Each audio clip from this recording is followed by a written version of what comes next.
네, 오늘 입학 설명회에 오신 여러분을 진심으로 환영합니다. 저희 수원에 오시느냐고 고생 많으셨죠? 시골까지 내려오시느냐고 고생 많으셨습니다. 저희 학교는 여러분 아시는 대로 45년 전에 세워진 학교입니다. 서울 구반포라고 그러죠. 구반포에서 시작이 됐고 한 37, 8년 전에 수원으로 캠퍼스를 옮겼습니다. 그래서 지금까지 45기까지 졸업생을 배출한 상태입니다. 여러분 잘 오셨고요. 저희 학교 와서 우리 선생님들도 만나시고 또 캠퍼스 구경도 하시면서 좋은 도전 받아 돌아가시기를 바랍니다. 저희 학교에 오면 마법에 걸립니다. 여러분 저희 우리 선배들의 인품이나 태도나 또 우리 학교의 분위기 때문에 아마 안 오고는 못 베길 것 같아요. 아마 오늘 오신 분들은 전부 오시라고 생각합니다. 오늘 좀 심각한 말씀을 준비했습니다. 제목이 준비된 종인데 한국 사회가 사실은 굉장히 어지럽습니다. 그렇죠? 정말 저도 이제 60을 중반을 좀 넘겼습니다만 요즘같이 혼란스러운 시대는 없었던 것 같아요. 자살률이 OECD에서 1위다. 우울증 환자들이 그렇게 많고 자살하려는 또 마음을 가진 청년들이 통계를 보니까 정말 많은 거 보고 제가 깜짝 놀랐습니다. 자살을 생각해 본 적이 있느냐 그랬더니 한 25% 정도, 많게는 30% 청년들이 자살을 생각해 봤다는 거예요. 전 너무 충격이 컸습니다. 게다가 무슨 공황장애니 생전 들어보지도 못한 현상들이 우리나라 전체에 정말 퍼져 있는 모습을 보면서 굉장히 가슴이 아픕니다. 게다가 동성애니 옛날에는 부끄러워서 입에 담지도 못했던 말이거든요. 이제는 프라이드라는 이름으로 동성애자가 된 것에 대해서 자부심을 가져라. 그래서 유럽에 가면 6월이 되면 프라이드만 씁니다. 그래서 자기들이 온 동네를 퍼레이드를 하면서 동성애자로서의 자부심을 가져라. 우리나라도 계속해서 이런 일종의 캠페인들이 지속되고 있는 모습을 보죠. 게다가 더 심각한 것은 교회의 모습입니다. 목회자들이 신뢰를 잃은 지 벌써 오래됐죠. 또 성도들이 신뢰를 잃은 지 오래됐습니다.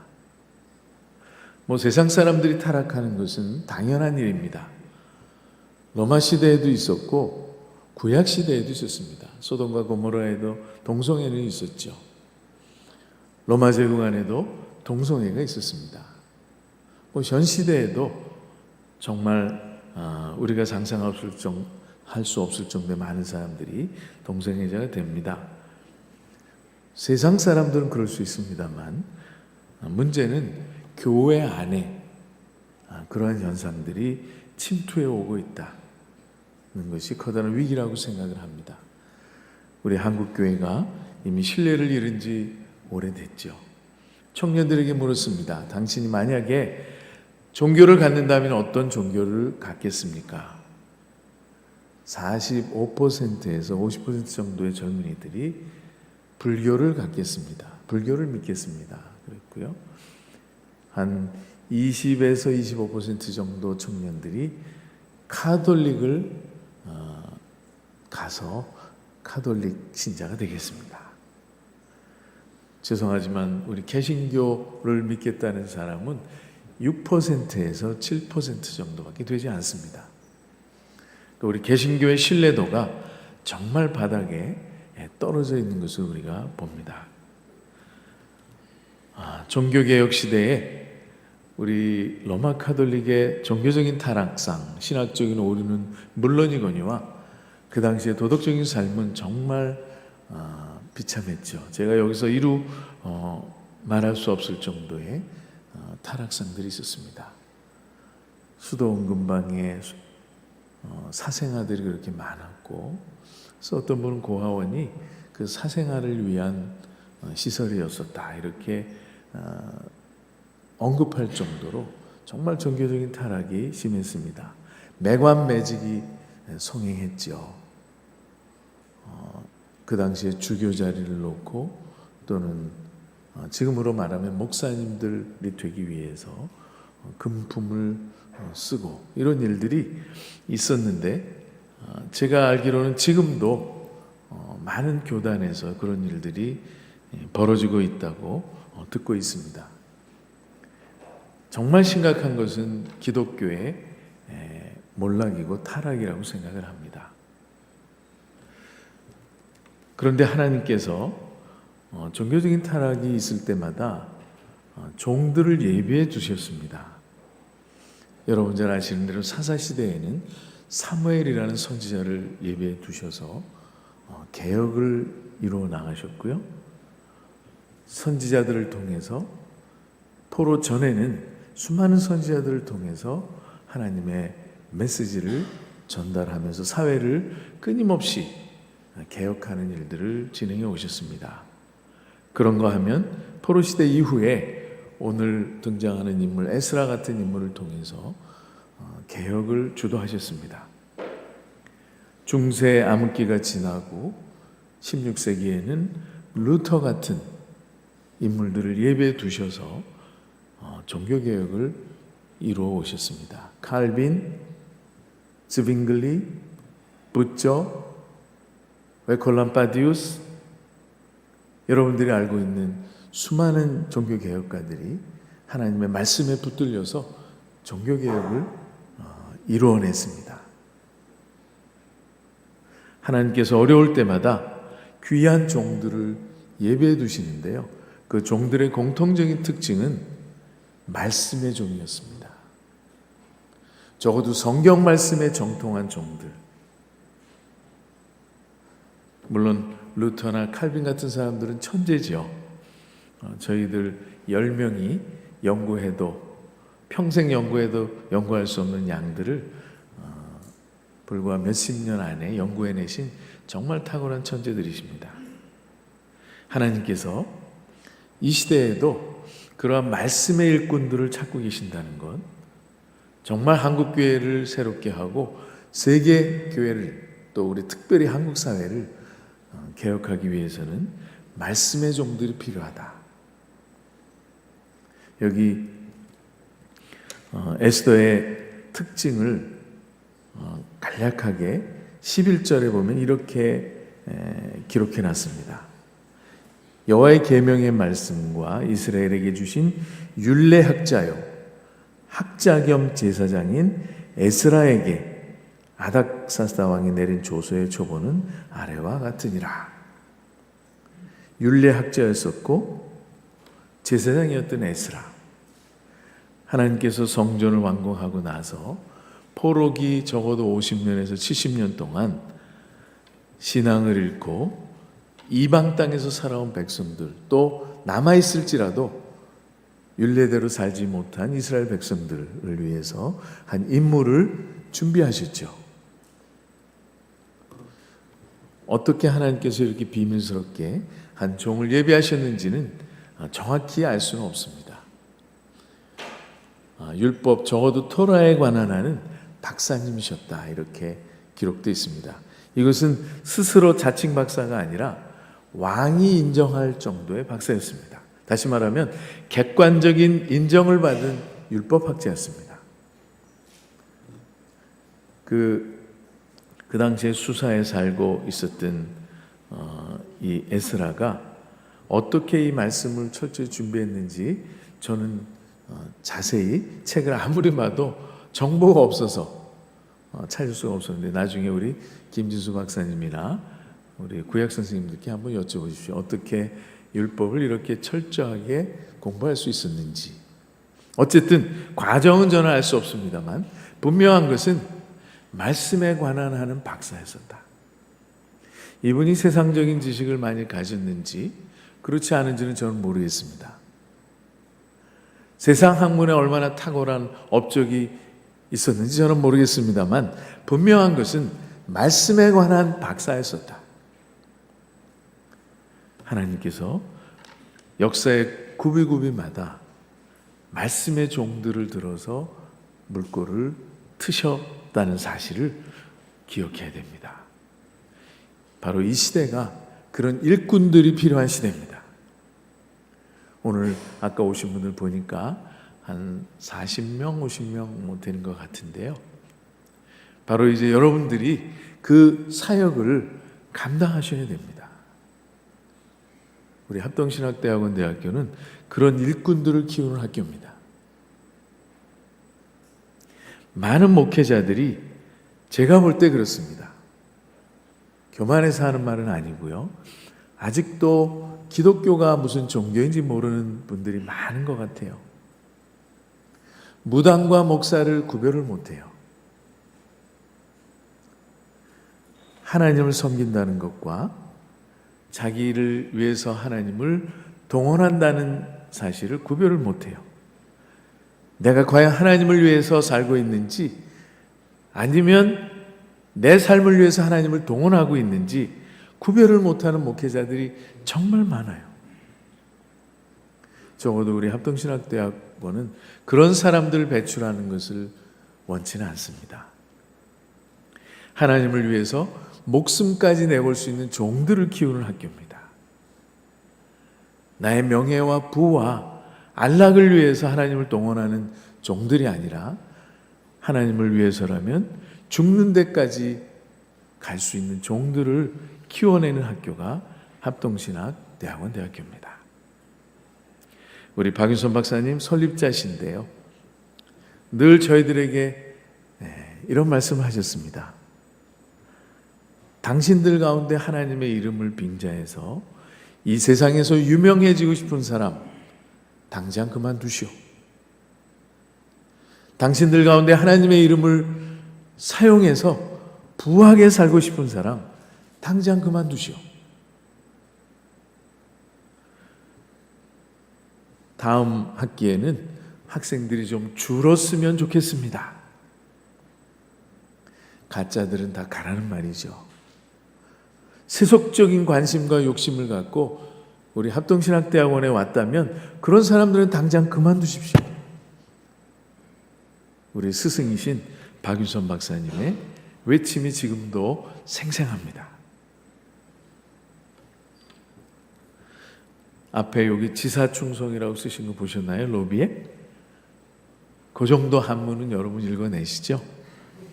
여기 로비에 지사충성이라고 큰 액자가 걸려 있는데 무슨 말이죠? 죽음에 이르기까지 충성해라. 목숨을 다하여서 충성해라. 우리 박윤선 박사님은 정말 그렇게 사셨어요. 특히 말씀을 연구하는데 목숨을 거신 분이세요. 누워있으나 앉아있으나 식사하실 때조차 말씀만 묵상하셨던 분이세요. 제가 일화를 하나 전해드리겠습니다. 사모님께서 상을 차려오시고 밥과 반찬, 국 이렇게 차려오시면 이 박 박사님은 밥이 앞에 있으면 국은 안 드시고 밥만 드신대요. 그래서 사모님이 밥을 치워놓고 국을 앞에 갖다 놓으시면 또 국만 드신대요. 그 정도로 골똘하셨던 분이세요. 무엇 때문에? 하나님의 말씀 때문에. 말씀 묵상하느냐고 그분의 머릿속에는 온종일 말씀만 뱅뱅뱅뱅 도시는 거예요. 죄송하지만 학생들 이름 잘 못 외우셨어요. 말씀 연구하시느냐고. 그러면서도 하루에 2시간, 3시간 기도하셨던 선생님이십니다. 에스더는 율법에 익숙한 학자였습니다. 율법에 완전한 학자였습니다. 완전하다는 말, 익숙하다. 아무한테나 쓰는 말은 아니죠. 제 생각에는 아마 이 토라를 다 외우지 않았을까. 요즘도 이슬람권에 가면 아이들 어렸을 때부터 그 마드라사라는 학사에서 꾸란을 암송시키면요, 꾸란을 다 외웁니다. 초등학교 때. 우리도 한번 그렇게 할까요? 장세영 교수님 어떠세요? 모세오경을 다 외워버릴까요? 우리도? 아마 제 생각에는 에스라 같은 경우에는 아마 처음부터 끝까지 외웠을 가능성이 있다고 저는 생각합니다. 어쨌든 이 말씀을 연구하고 또 연구하고 때를 준비하고 있었어요. 하나님이 언젠가 이스라엘의 회복을 위해서, 이스라엘 갱신을 위해서, 리포밍을 위해서 준비하신 종이죠. 여러분, 우리 학교는 말씀을 연구하고 준비하는 학교입니다. 어떻게까지? 죽도록. 여러분 선배 중에 말씀 연구하다가 돌아가신 분은 아직 한 분도 안 계세요. 우리 박 박사님이 늘 그런 말씀 하셨습니다. 여러분 학생들 가운데 공부하다 죽는 사람 좀 나왔으면 좋겠다. 저주인가요? 네, 근데 다행히도 한 사람도 없었습니다. 기절한 사람은 있었습니다. 공부하다가 너무 피곤해서 온몸에 경련이 오고, 그래서 요 아주대학교 응급실이 여기서 5분밖에 안 걸리거든요. 그럼 공부하다가 쓰러지시면 앰뷸런스가 바로 데려갑니다. 걱정하시지 말고요. 아니면 우리 김수영 교수님이 차 얼른 대서 청아같이 가면 3분이면 갑니다. 심장마비가 와도 살 수 있는 가능성이 있죠. 그렇죠? 여러분, 죽도록 공부하는 학교입니다. 새벽 1시까지, 2시까지. 그래서 3학년이 되면 몸들이 이렇게 다 불어나요.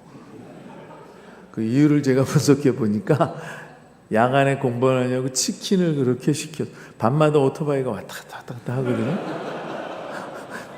피자 아니면 뭐 치킨, KFC, 맥도날드 뭐 이런 계속 먹으니까 살이 찌잖아요. 3학년 되면 여러분도 그렇게 될 겁니다. 공부하느냐고 저희 학교는 합동 신학 고등학교입니다. 공부하기 싫은 사람은 저희 학교 들어오면 안 돼요. 공부하기 싫은 사람은 그냥 다른 학교 많이 있거든요. 가시면 되는 거죠. 그래도 내가 어차피 하나님 앞에 헌신했는데 목숨 걸고 말씀에 관한 하나는 박사가 되자. 그런 분들은 오시면 딱 좋은 학교죠. 앉아서 12시간씩 움직이지 않는 사람들 있죠? 그런 사람들은 아주 웰컴입니다. 그런 분들이 오셔야 되는 학교예요. 이 에스더는 말씀을 연구했을 뿐만 아니라 준행했다 그래요. 여기 보면 10절에 여호와의 율법을 연구하여 준행하며 그랬거든요. 율법을 연구했습니다. 그리고 준행했습니다. 그리고 가르치기로 결심했습니다. 이 동사가 세 개가 연달아 나와요. 우리는 이제 좀 번역을 하는 과정에서 이렇게 번역을 할 수밖에 없죠. 그러니까 준행한다는 말은 말씀대로 산다는 거죠. 어떻게 아닥사스다 왕이 에스라가 율법학자인 줄 어떻게 알았겠어요? 방 안에서 공부만 해가지고는 당연히 몰랐죠. 어떻게 알겠어요? 방에 갇혀서 율법만 연구하고 있는데. 제 상상입니다마는 분명히 말씀대로 살았을 거예요. 기도도 하고 나름대로 하나님 앞에 가서 제사도 드리고 어떤 형식인지 모르겠습니다만은 기도를 했겠죠. 말씀대로 사는 모습이 객관적으로 증명이 된 거예요. 그리고 그렇게 결심했어요. 말씀대로 한번 살아보자. 저희들 고민이 큽니다. 우리 교수들은 말씀은 정말 멋지게 잘 가르치잖아요. 근데 정말 나 자신이 그대로 살고 있느냐 하면 늘 부끄럽죠. 그런데 에스라는 말씀대로 살았다. 말씀대로 준행했다. 탁월한 학자입니다. 다시 말하면 being과 doing이 일치하는 사람이었었어요. 율법 학자로서의 존재, 하나님의 말씀의 전문가로서 존재, 거기서 끝나지 않고 말씀대로 살아내는 doing. 한국 교회가 이렇게 약한 이유는 성경 공부는 정말 많이 하는데 말씀대로 살질 않아요.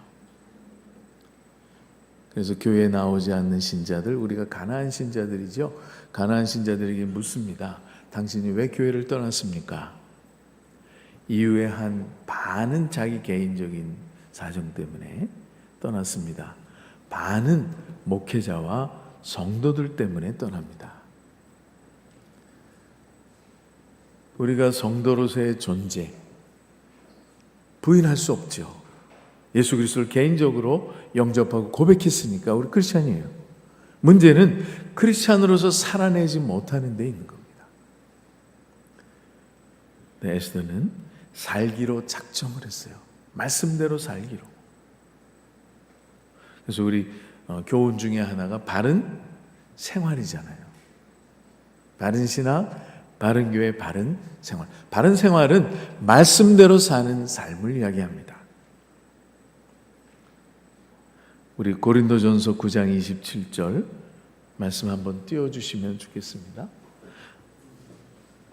내가 내 몸을 쳐 복종하게 함은 내가 남에게 전파한 후에 자신이 도리어 버림을 당할까 두려워함이로다. 이 사도 바울은 하나님의 말씀을 가르치고 전파하고 그러면서도 한편에 두려움이 있었어요. 그 두려움은 말씀은 가르쳤는데 내가 그 말씀대로 살지 못해서 행여나 하나님으로부터 버림을 당할까 두려워했다. 사실 로마서 7장 보면 사도 바울은 굉장히 고민이 많았어요. 매일 자기 안에 스트러글이 있었어요. 내가 의로운 삶을 살기를 원하지만, 하나님의 말씀대로 살기를 원하지만 내 한 구석에 찾아오는 끊임없는 죄의 유혹, 그것 때문에 괴로워했죠. 로마서 7장에 대한 해석이 물론 신학자들 가운데 분분합니다. 이것이 개종 전이냐 개종 후냐. 저는 개종 후라고 해석을 합니다. 예수 그리스도를 만난 뒤에도 끊임없이 죄의 유혹이, 죄가 사로잡아 오는 것을 보는 거죠. 오호라, 나는 곤고한 사람이다.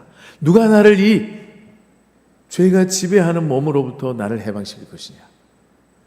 예수 그리스도 밖에 없도다. 여러분, 우리가 하나님의 말씀을 가르치고 준행한다는 것은 쉬운 일은 아닙니다. 그러나 그렇게 살아야 된다고 사도 바울이 우리에게 권면해 주고 있는 거죠. 그런가 하면 에스라는 가르치기로 결심했습니다. 이 영적 지도자는 선생님이 돼야 됩니다. 예수님이 선생님이셨고요. 사도 바울이 선생님이셨어요.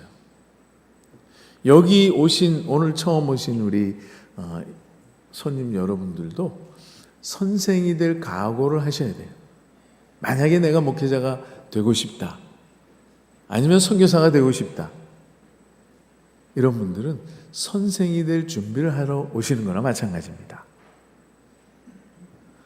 예수님은 가르치셨거든요. 산상수훈 보세요. 예수님은 탁월한 교육자시죠. 우리 교육학을 전공하신 교수님들이 계시지만은 예수님만큼 정말 교육에 탁월한 분은 없는 것 같아요.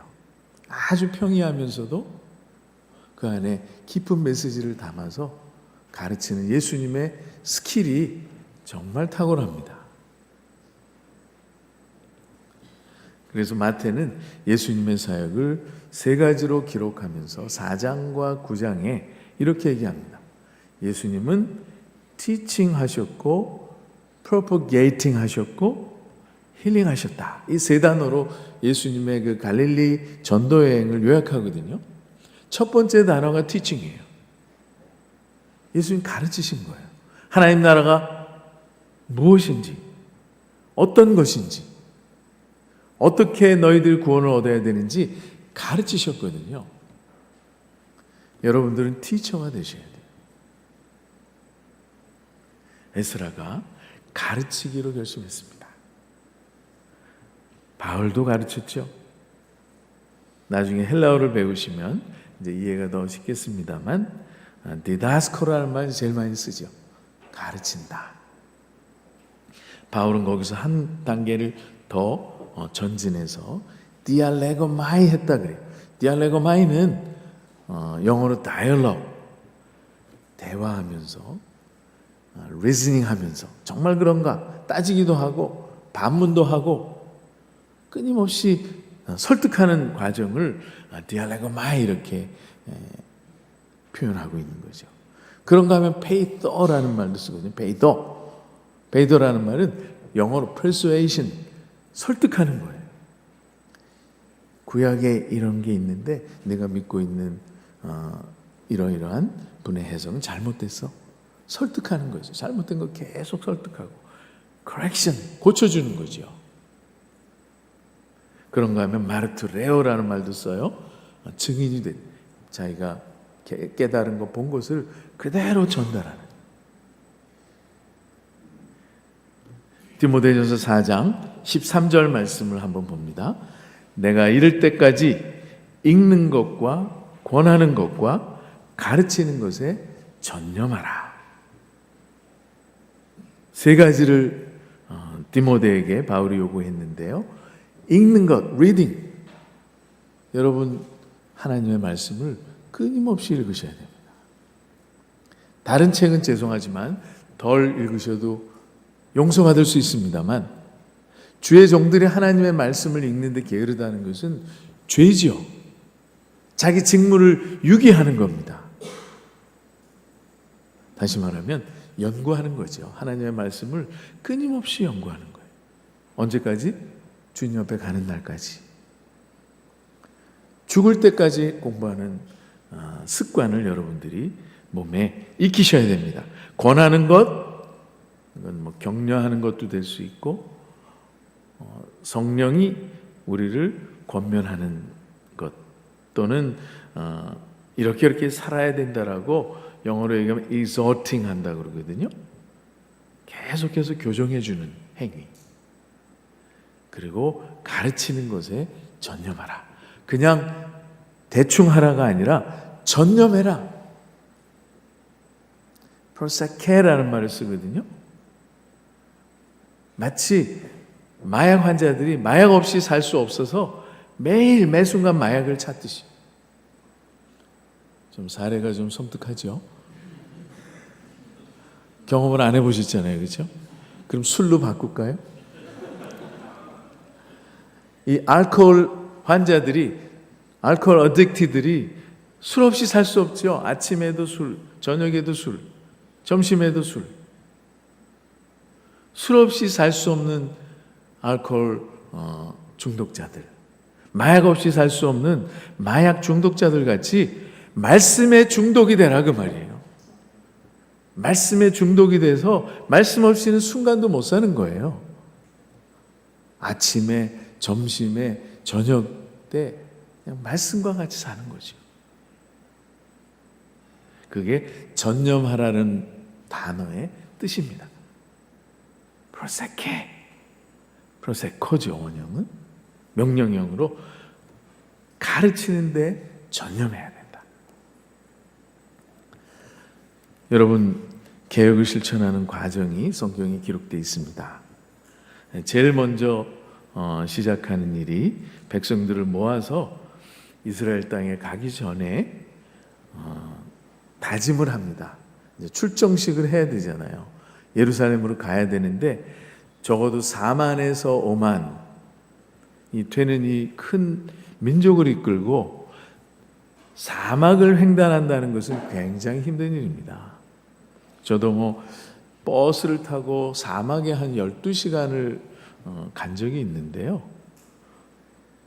정말 풀 한 폭이 없는 그 사막을 나 혼자도 아니고 지금 같으면 뭐 백팩에다가 식량을 뭐 싣고 이렇게 해서 어떻게 갈 텐데요. 그 당시에 4, 5만 명이 광야를 통과해서, 그것도 기록해 보니까 4개월 걸렸거든요. 여러분 생각해 보세요. 캠핑을 4개월 해도 힘들잖아요. 캠핑 일주일만 해도 힘들거든요. 저는 굉장히 캠핑을 좋아하는 사람인데 일주일 넘어가면 굉장히 피곤합니다. 그런데 4개월을 먹을 것, 잘 것, 뭐 동물들도 데려갔겠죠. 자녀들도 있었잖아요. 그 많은 사람들을 이끌고 가기 위해서 굉장히 어렵고 두려웠습니다. 그래서 8장 21절, 23절에 보면 아화강가에서 금식을 선포합니다. 그 주제는 평탄한 길을 주십시오. 하나님 앞에.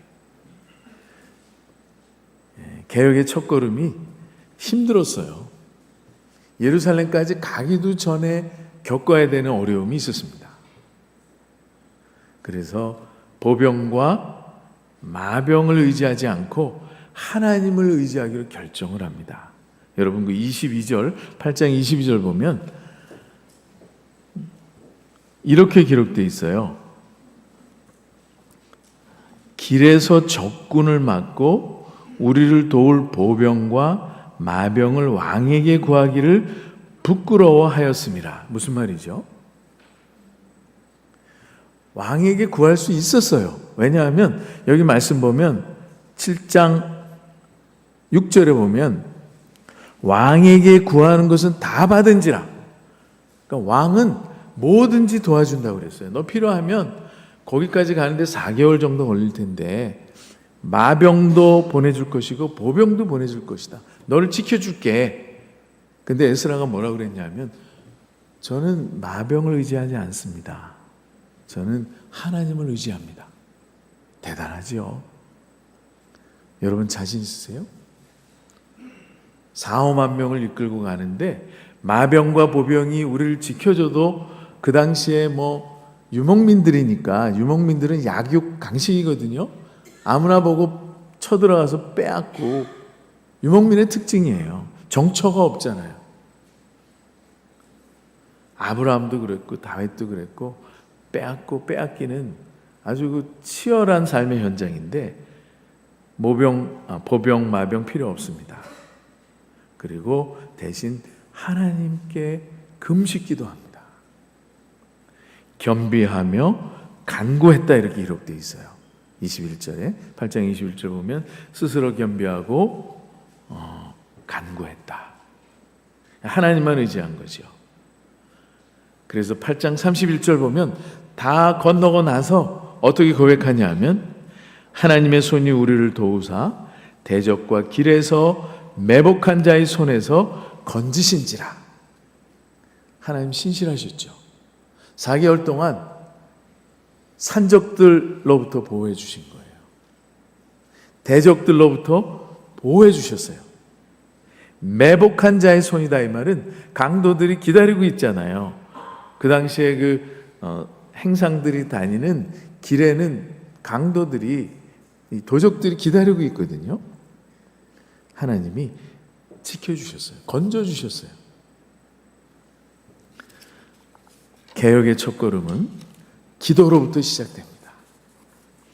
이 역경을 이기기 위해서 에스라는 하나님만 의지하기로 작정을 합니다. 이 한국교회 개혁, 기도로부터 시작되는 거죠.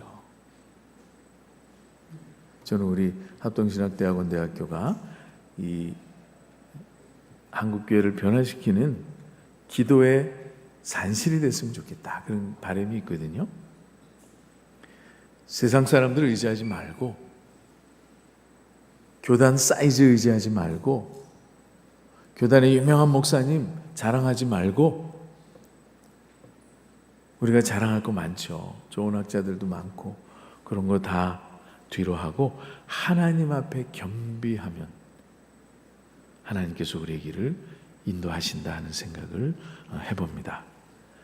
개혁의 현장에 드디어 들어갔습니다. 개혁을 시작합니다. 가보니까 9장으로 건너갔습니다. 제사장과 레위 사람들이 이 땅 백성들에게서 떠나지 아니했다 그 말이에요. 종교 지도자들이 타락하는 데 앞장섰어요. 죄송합니다. 종교 지도자들이 이방 여인과 결혼했어요. 이 에스라가 왜 제사장과 레위인을 제일 먼저 기록했을까요? 너무 가슴이 아픈 거죠. 일반인들이 타락하는 일이 있을 수 있어요. 그런데 어떻게 제사장과 레위인이 타락하냐? 제일 먼저 타락한 대상을 제사장과 레위인이라. 그 외에 2절에 보면 9장 2절에 방백과 고관들도 역시 지도자들의 지도자들. 이 종교적인 지도자들과 정치적인 지도자들이 전부 타협한 거예요. 이방 여인과 결혼했습니다. 이 사실을 보고 너무 가슴이 아팠어요. 9장 5절입니다. 무릎을 꿇고 하나님을 향해서 부르짖기 시작합니다. 부끄럽습니다. 6절입니다. 낯이 뜨겁습니다. 이는 우리 죄악이 많아 정수리에 넘치고 우리 허물이 커서 하늘에 미침이니이다. 여러분, 왜 우리라는 표현을 했을까요? 적어도 제 생각에 에스라는 죄인 아니거든요. 율법에 정통한 학자고 그대로 준행하는 사람이에요. 그렇다면 적어도 에스라는 죄인은 아니에요. 물론 또 신학적으로 그 사람도 죄인입니다 이렇게 얘기하는 사람도 있죠. 그렇죠? 물론 죄인이지만 적어도 율법을 철저하게 지킨다는 차원에서 죄인은 아니에요. 그런데 우리 죄, 우리 허물, 마치 자기가 지은 죄처럼 이스라엘 백성들이 지은 죄가 곧 내 죄다. 백성들과 자기를 일치시키는 모습을 볼 수 있습니다. 심지어 9장 7절에 보면 조상들의 때로부터 오늘날까지 우리의 죄가 심하매 우리의 죄악으로 말미암아 이랬거든요. 조상들의 죄악까지 자기 죄라고 고백하는 것을 볼 수 있습니다. 우리가 지난번에 제가 느헤미야를 설교하면서 비슷한 얘기를 했습니다만 이 개혁자들의 공통적인 특징 같아요.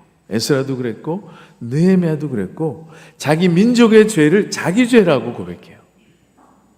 이웃의 죄가 아니라 김 집사의 죄가 아니라 김 목사의 죄가 아니라 내 죄다. 이 한국교회의 어두운 모습들을 보면서 그것이 내 죄라는 것을 고백하는 지도자가 필요한 시대입니다. 제가 그랬어요. 저 교단이 나빠요. 저 신학자가 문제예요. 하기 전에 내가 그 죄에 동참한 죄인이라는 것을 고백하는 겸손함이 있었던 사역자입니다. 그런가 하면 에스라는 롤 모델이었습니다. 10장으로 건너가 봅니다. 에스라가 하나님의 성전 앞에 엎드려 울며 기도하여 죄를 자복할 때에 많은 백성이 크게 통곡하며 이스라엘 중에서 백성의 남녀와 어린아이의 큰 무리가 그 앞에 모인지라. 이 성전 앞에서 엎드려 우는 에스라의 모습을 보고 그 당시에 하나님의 말씀으로 말미암아 떠는 자 이렇게 기록되어 있습니다. 적어도 하나님의 말씀대로 살기를 원하는 소수가 몰려와서 에스라와 함께 통곡하면서 회개하기 시작합니다. 우리가 흔히 남은 자를 렘넌트라고 그러죠. 에스라가 하나님 앞에 통회하니까 이스라엘 백성 중에 남은 자들이 찾아와서 함께 통회합니다. 영적 지도자는 롤 모델이 되어야 됩니다. 회개의 모델이 된 거죠.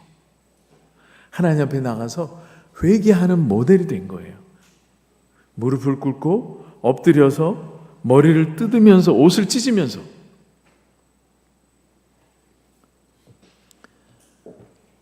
그래서 데렉 키트너 같은 사람은 에스라를 모델 리포머다 이렇게 불렀어요.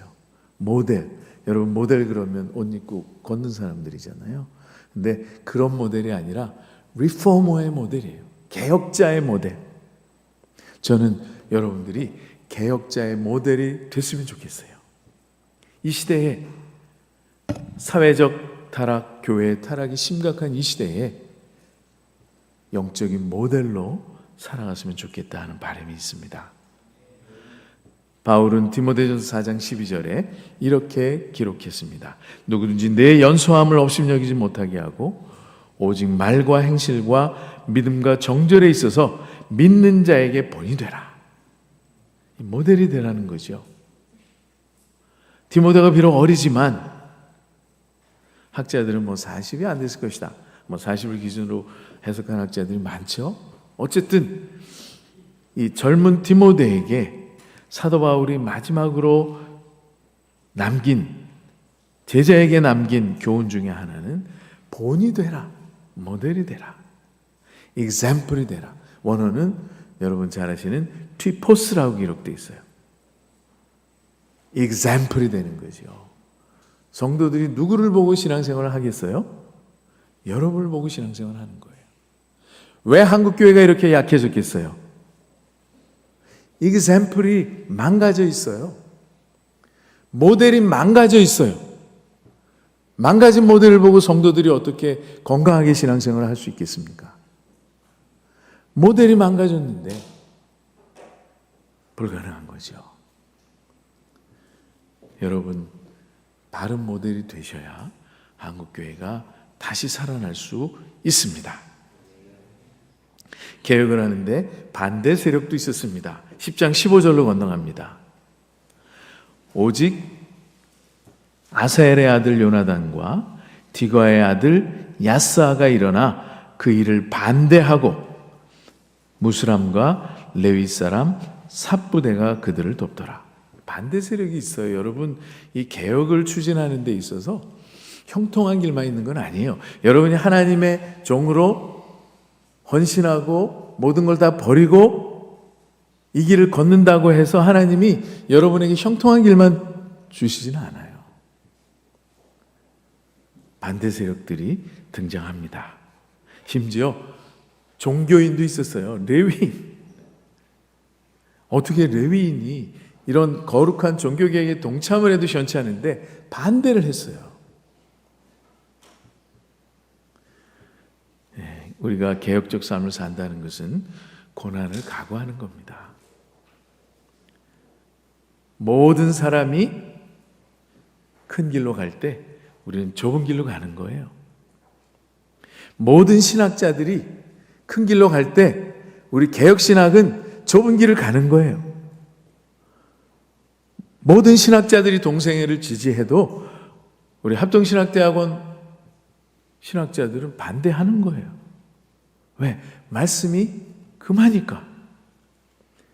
말씀이 가라는 데까지 가고 멈추라는 데서 멈추는 거죠. 여러분, 반대를 각오하셔야 됩니다. 진리편에 서는 것은 핍박을 동시에 받는다는 거예요. 유일한 하나님, 유일한 예수 그리스도, 유일한 계시, 이런 이야기를 하는 사람들은 요즘같이 상대성, 모든 것을 상대화시키는 시대에 이단화예요. 우리는 그 사람들이 볼 때는 이상한 사람들이에요. 어떻게 너희만 잘났냐? 어떻게 너희만 옳으냐? 너희만 구원의 비밀을 가지고 있냐? 너희가 가진 경전만 유일한 하나님의 계시냐? 비난받을 수 있어요. 그래도 우리는 이 길을 가는 거죠. 자, 우리 두 분에 관한 글을 좀 읽고 말씀을 마칠까 합니다. 먼저 케네스 라투렛이 허슨 테일러를 가리켜서 이렇게 기록했습니다. 허슨 테일러는 너무 자주 아파 움직이는 병원이었고 잘생기지도 못하고 말 잘하는 것도 아니고 심지어 지적으로 뛰어나지도 않았다. 우리죠, 그렇죠? 여러분 아니에요? 죄송합니다. 여러분 적어도 잘생겼죠. 그가 중국 내지의 영혼들을 향한 전도의 초점이 흔들리지 않았다. 그러니까 라투렛이 이 허슨테를 평가할 때 잘난 구석은 한 군데도 없어요. 그런데 하나님이 그분을 사용한 이유는 영혼을 향한 전도에 초점이 있어요. 포커스가 분명했어요. 중국 내지에 사는 버려진 영혼들을 구원하겠다는 분명한 사명에 속된 말로 꽂혀 있었던 거죠. 그의 열정이 수천 명의 선교사들을 동원해서 허슨 텔러가 돌아가실 때 지금은 OMF라고 부르는데 그 당시 China Inland Mission, CIM 소속 선교사들이 2,500명이었어요. 여러분이 초점이 흔들리지 않고 하나님의 말씀에 따라 서 있으면 수많은 사람들이 여러분 따를 겁니다. 렘넌트들이 있어요. 숨겨진 사람. 한국교회가 아무리 타락해도 마치 7,000명 남겨두셨듯이 모두가 바알, 아세라 신상 앞에 절해도 하나님이 7,000명 남겨두셨듯이 지금 이 시대에도 남겨둔 7,000명이 있는 거예요. 여러분 흔들리시면 안 돼요. 말씀대로 살기로 결정하셔야 됩니다. 미켈란젤로가 이런 고백을 했습니다. 다비드상을 만들 때, 여러분 다비드상 보셨죠? 미술 시간에 초등학교 때 배우잖아요. 굉장한 미남이잖아요. 다윗이 아닌 것, 다윗의 몸에 붙어있지 않았을 것 같은 돌들을 쪼아내다 보니까 다윗이 됐다. 여러분 세상적인 거 다 이제 쪼아내셔야 돼요. 신학생이 된다는 것은 세상의 명예, 부, 안일함 다 쪼아내시는 거예요. 그래서 이 학교를 졸업하는 3학년이 되면 아주 거룩해지는 거죠. 3학년들 보면 얼굴에서 빛이 나잖아요. 아니에요? 저는 한 번에 알아볼 수 있어요. 1학년, 2학년, 3학년. 3학년이 되면 얼굴에서 빛이 나요. 여러분, 다윗이 아닌 것, 다윗의 몸에 있어서는 안 될 것 전부 쪼아내다 보면 다윗이 되는 거예요.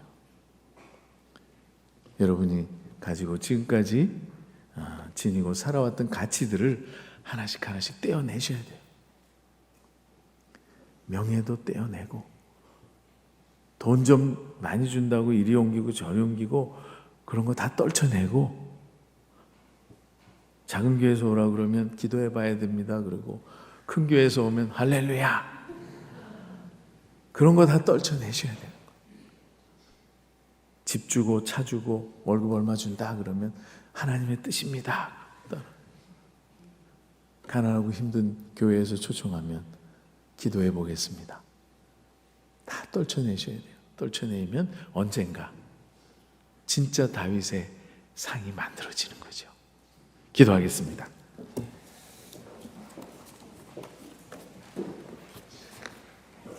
하나님 아버지, 오늘 하나님의 말씀을 상고하며 이 시대를 어떻게 섬길 것인가를 생각해 봤습니다. 아버지 하나님, 시대가 어둡습니다. 세상도 어둡고 교회도 어둡습니다. 우리가 이 시대를 개혁하고 바로 세우기 위해서 주의 일꾼으로 훈련받고 있습니다. 아버지 하나님, 우리를 멋지게 빚어주셔서 이 학교를 나서는 때 하나님 쓰시기에 조금도 부족함이 없는 그릇으로 예비되는 종들이 되게 해 주시옵소서. 예수님 이름으로 기도합니다. 아멘.